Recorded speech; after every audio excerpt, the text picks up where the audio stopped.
Hello, everyone, and thank you so much for being here for our very first Lunch and Learn. My name is Sarah Scholl. I am the Outreach Coordinator for the Pennsylvania Parks and Forest Foundation, and we wanted to kick off this series on Tree Tuesday by discussing the best way to plant a tree. The Parks and Forest Foundation is focused on replacing trees due to loss of storms and invasive species, and while our spring plantings have been postponed, we want to ensure that any trees that we plant or anyone plants are successful. Joining us today is retired district forester and certified arborist, Joseph Frassetta. Joseph, can you tell us just a little bit about your background? Introduce yourself to our viewers here. Sure. I've been doing forestry for quite a long time, and I did recently retire just a short year ago. The beginning of that was actually I was deciding to go to college, and I loved cooking, and I loved the outdoors. And my friends who had tasted my cooking suggested I try forestry. So I have been doing this for, again, 35 years. I have 2 degrees from Penn State. And just before I left work, I got my certification as an arborist, and I've been enjoying doing that. Great. So I have some questions here for Joe, but if anyone else viewing has any questions, please feel free to leave a comment and we will get to it if time allows. And if time does not allow, we'll find you that answer and get it to you after the broadcast. So Joe, let's begin. Why might someone consider planting a tree? Great question to start with.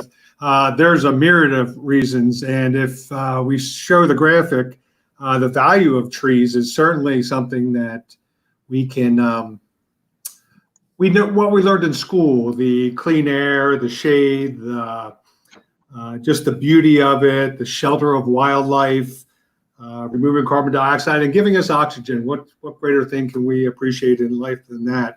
But there's a lot of other benefits that a tree gives, as you can see from this graphic. One is increasing property values, something you may not think about, but a single tree, large tree, can add anywhere from 1 to 15% of the value of your home. So it does add a lot of value to it.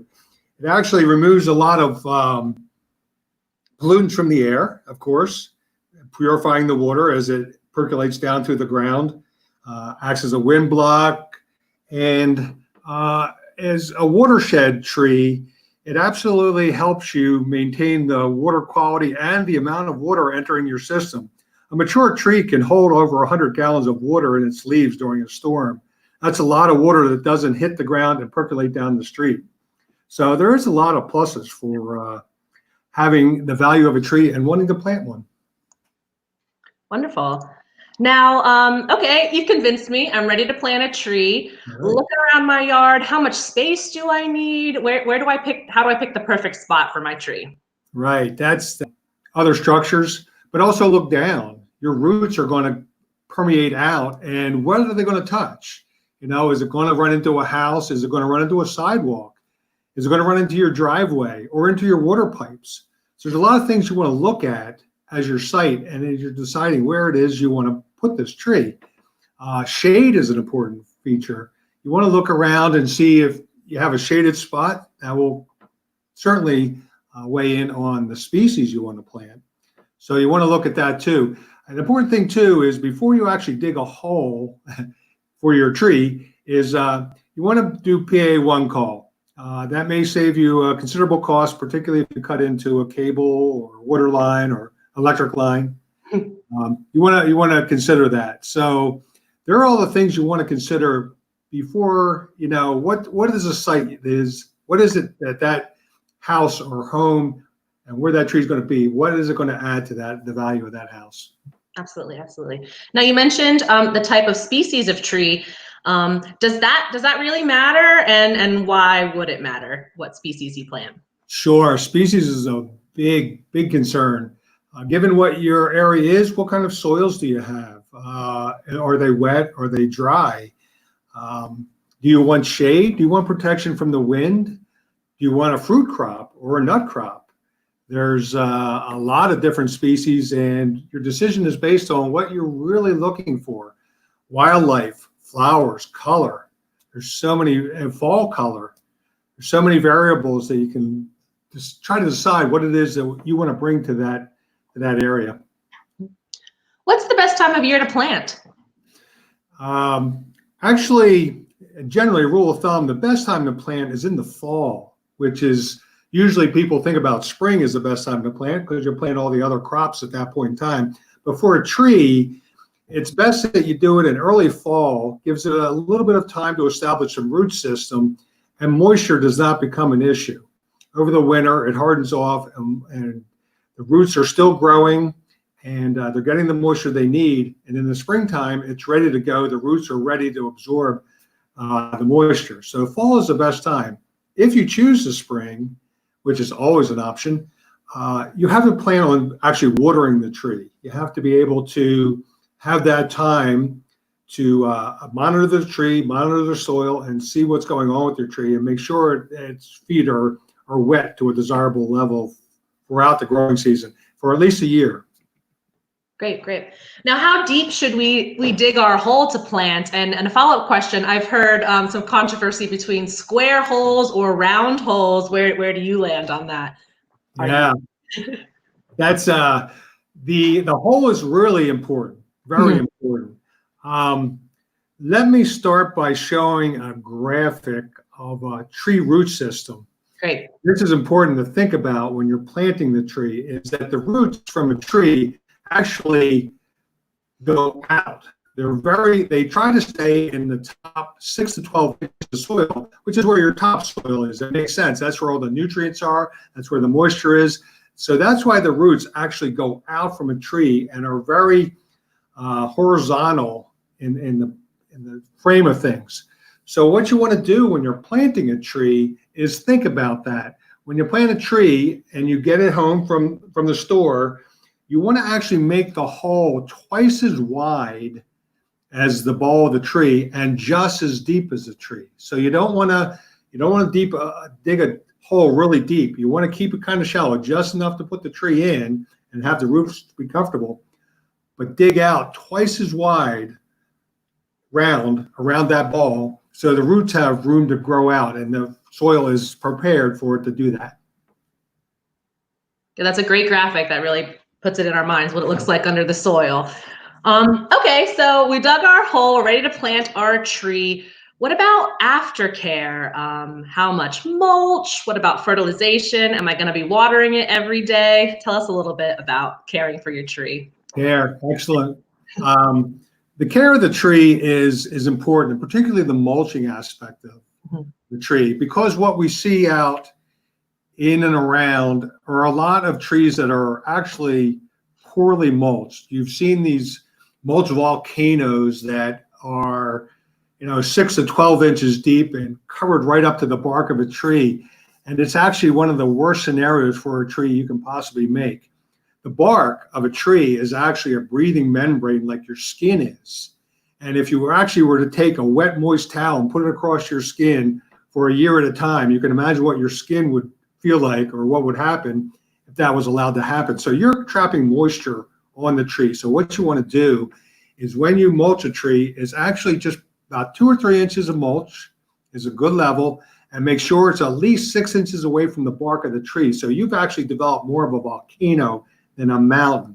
So you want a hole that's not touching the bark, but covering the roots.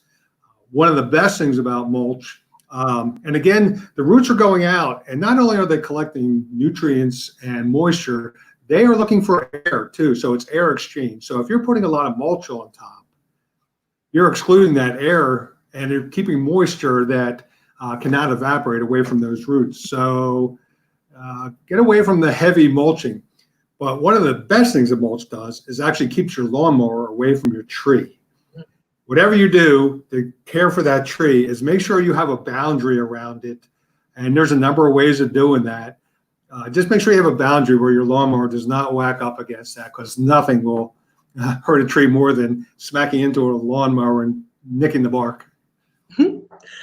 Great, great. Thanks, Joe. We do have a question from one of our viewers, Corey. Do we need to think about how many years the tree will be around for, longevity? Do some trees live longer than others? Do you have any thoughts on that? Corey, that's a great question, and an important question, going all the way back to when you initially establish a tree and see what your site can do. Certainly, oak trees or large maples can get enormous, cover your house, cover the street.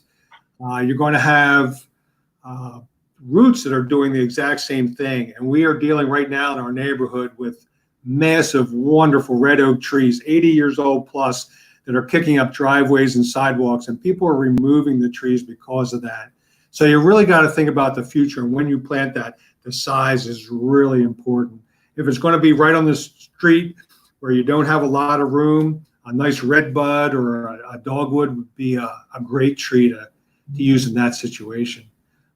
So size does matter. When you think about that site, you got to think about size and what it eventually is going to look like in that space. You may not be around for it, but somebody's going to have to experience that. Right, absolutely. So now, can you explain what being staked and tied means, and how would that benefit a tree? Yeah, staking and tying a tree should be used very minimally. A tree, just like a child trying to walk for the first time, the last thing you want to do is actually, straddle the child and hold on to him and not let him be able to do that. So that's what you're doing with staking tree. The only reason you would stake a tree is perhaps if the soil is really wet and the roots are having a hard time established, it could go over. If it's extremely windy, it could possibly blow over. So in those situations, you may want to stake a tree, or if the tree is not of good form to start with, you want to try to get it so it's nice and erect, you may put in stakes. But otherwise, you're not helping the tree by doing that. If there is a chance of it falling over, yes. Otherwise, no, I would not stake a tree. And if you do it for one growing season and then take the stakes away. Awesome. What about fertilization? Should we be fertilizing our tree often? Fertilization. A lot of people want to do that initially. When you plant a tree, is to throw a lot of fertilizer in with the tree. And actually, that is not a good thing. Research has shown us that it's actually what happens is the roots stay around in that area where the fertile soil is, and they're not growing out laterally away from the tree, which is what you want it to do to establish itself. So fertilizing initially is not a good thing. Do not put fertilizer in the hole. But a year or two afterwards, you may consider doing some fertilization. Generally, where we live here in Pennsylvania, our soils are very, very fertile and very loving to trees. Usually you don't need to actually fertilize at all. But if you do it lightly, and a year or two after you've already established a tree. Another good thing about that, talking about looking for a tree that's suitable for your location, size, and everything like that, is to, when you're trying to decide what you want to do, the best thing to do is walk around the neighborhood and see what trees are really thriving that are attractive to you. If they're adaptable to your area and location, that's the best way, the best indicator there is take a look around and see what there is out there that is something that you would enjoy having in your yard. Absolutely, absolutely. Let's talk a little bit about that first year after you plant a tree. What can you expect to see from it? Is it going to be blooming and busting as soon as the growing season starts, or will it take some time to get used to its new home? Yeah, depending upon when you plant it, the tree is going to put a lot of energy into its roots and try to establish itself. So you're not going to see a lot of growth above. It's almost all going to be down below in that root development. So you probably would not see, and hopefully you wouldn't, because if a tree's flowering, that's taking a lot of energy from the tree. You want to see it actually in the root system. So look for your flowers and your beautiful colors in 2 or 3 years down the road. Good. All right, so what if we have an older tree on our property? What are some signs to look for to make sure it's in good health? That's something you should do every year is take a look at your tree and see exactly how it is enjoying that location. Look particularly at the root system, what you can see. Are the roots sticking up? Are there wet spots? And is there anything spongy looking or mold looking around the base of the tree. That's one of the big indicators that something is going wrong. You should just see a healthy bark from the trunk flowing right down in the ground. But if you see anything that's going on with that root system, you will want to call an arborist and have them come check it out. Certainly the other way is actually look up in the crown and see what the tree is doing. Is it flowering the way you expect it to? Is it, are the trees or the limbs healthy? Dieback is one of the most easiest indicators to see, and I'm sure you know what that looks like. When a tree starts to die back and the branches out on the outer ends are starting to go back, and that's telling you, usually it's an indicator of the root system. So the tree is dying back, there's something it's not getting from its roots. The roots might be declining, they might have gotten into a wet area that they're not able to suck up nutrients. So the tree is actually pulling back its resources. So looking up is a good indicator, and looking at the bark is a good indicator too. Thanks, Joe. We have another question from Corey. When should you first trim a tree? Another good question. Trimming a tree should be done on a very limited basis ever, if necessary. But what you want to do is look at it so you can accommodate the site that it's in and how you want that growth pattern to be. Perhaps you want it to be kind of leggy and a lot of branches.